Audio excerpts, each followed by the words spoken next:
Humera Pamuk with Reuters.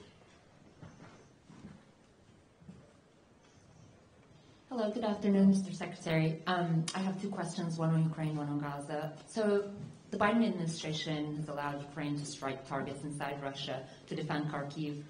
Do you leave the door open for this decision to be expanded to other cities and targets that are deeper inside Russia? And since it took the Biden administration a while to make this decision, I'm wondering, do you think you were too cautious? Or has your intelligence assessment on the possibility of Putin using tactical nuclear weapons has shifted? And on Gaza, the UN said humanitarian aid going into Gaza has dropped by 2/3 since Israel began its Rafah offensive.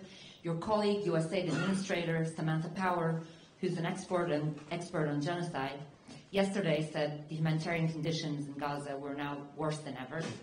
On April the 4th, President Biden conditioned U.S. military aid to Israel on improvement of the aid situation, among other things. So I'm wondering, why isn't the current dire picture in Gaza triggering a bigger policy shift? Thank you. Great. Thanks, Samara.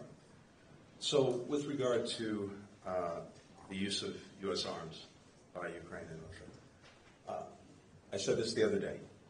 The hallmark of our engagement, our support for Ukraine over these more than 2 years, has been to adapt and adjust as necessary to meet what's actually going on the battlefield, to make sure that Ukraine has what it needs, when it needs it, to do that deliberately and effectively. And that's exactly what we're doing in response to what we've now seen in and around the Kharkiv region. Over the past few weeks, Ukraine came to us and asked for the authorization to use weapons that we're providing to defend against this aggression, including against Russian forces that are massing on the Russian side of the border and then attacking into Ukraine.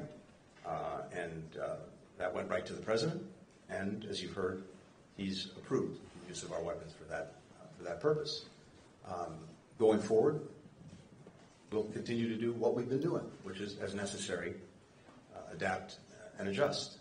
And that, as I said, has been a hallmark of our engagement. It will continue to be. As I've also said many, many times, we want to make sure that we're proceeding deliberately as well as effectively.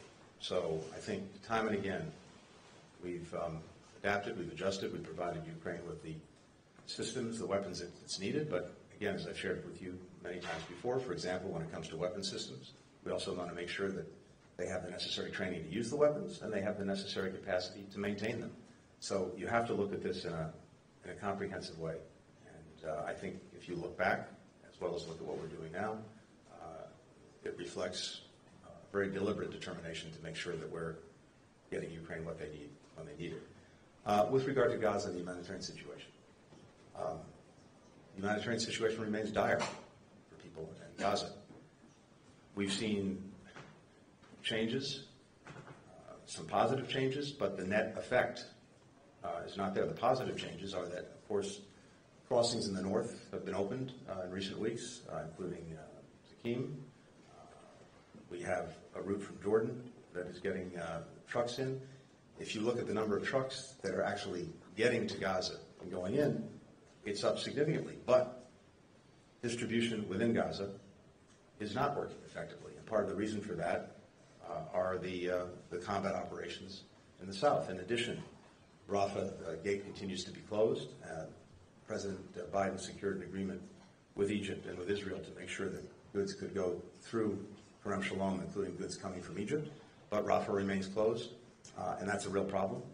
So the focus that we have, continue to have, and are working on intensely every day is, again, making sure that we're not just measuring inputs, we're measuring impact. And yes, the impact remains insufficient in terms of addressing the acute needs of children, women, and men in Gaza. But it's a moving story every day as we're working intensely to make sure that the different access points are working and then distribution within Gaza is working more effectively. And that's what we're focused on.